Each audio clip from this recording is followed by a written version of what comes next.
Hello viewers, আজকে আমি তোমাদের সামনে কম্পিউটার প্রোগ্রাম নিয়ে কথা বলবো।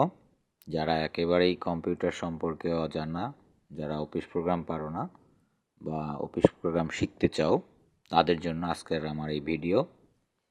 আজকে আমি তোমাদেরকে শিখাবো ফোল্ডার কিভাবে নিজের নামে তৈরি করতে হয় বা যে কোনো নামে একটি ফোল্ডার তৈরি করতে হয়, এবং M.Sword ফাইল কিভাবে ওপেন করতে হয় বা একটি M.Sword ফাইল কিভাবে তৈরি করতে হয়, এবং M.Sword-এর যে মেনু বার তাদের পরিচিতি সম্পর্কে আলোচনা করব। তো হ্যালো ভিউয়ার্স, যারা একেবারেই নতুন কম্পিউটার হাতেখড়ি দিতে চাও বা কম্পিউটার অফিস প্রোগ্রাম সম্পর্কে শিখতে চাও, তারা আর দেরি না করে আজকের ক্লাসে এখনই জয়েন করো।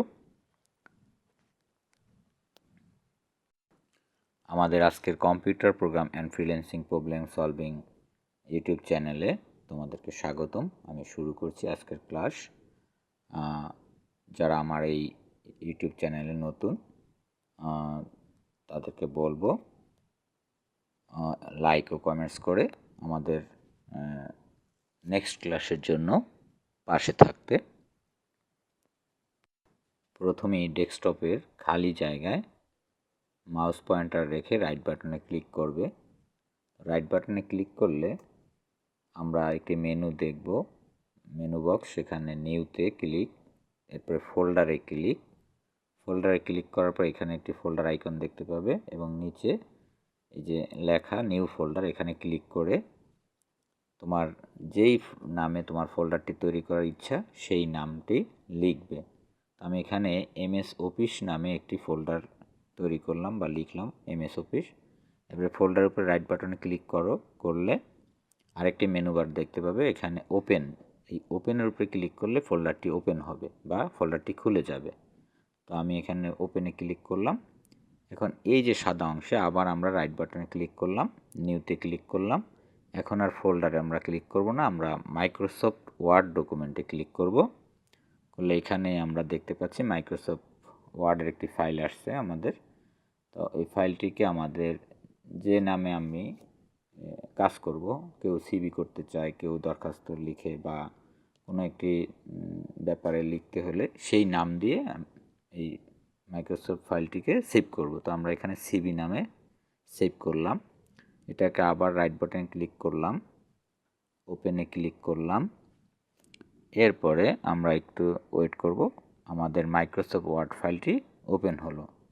এখানে আমরা এখন দেখতে পাচ্ছি যে উপরে save button, redo, undo, file menu, home menu, insert.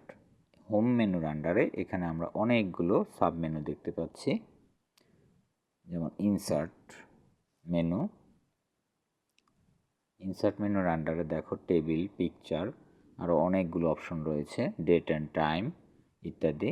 Design menu, design মেনুর আন্ডারে আমরা দেখতে পাচ্ছি effect, paragraph spacing, watermark, page colour ইত্যাদি। লেআউটের আমরা দেখতে পাচ্ছি মার্জিন আছে, ওরিয়েন্টেশন আছে, সাইজ আছে। এগুলো হচ্ছে পেপারের সাইজ, পেপারের মার্জিন এগুলো। রেফারেন্সে আমরা কি দেখতে পাচ্ছি, রেফারেন্সে ক্লিক করলে আমরা দেখতে পাচ্ছি অনেকগুলো অপশন কিন্তু আমরা এখানে দেখতে পাচ্ছি। এরপরে মেলিংয়ে আমরা দেখো এখানে ইনভেলাপ আছে, লেবেল আছে ইত্যাদি অপশনগুলো রয়েছে।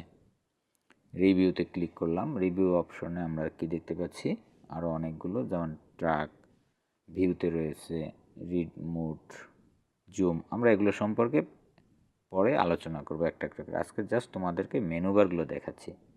অ্যাডিনস, এখানে দেখো বিজয় ক্লাসিক কনভার্টার, বিজয় ইত্যাদি রয়েছে।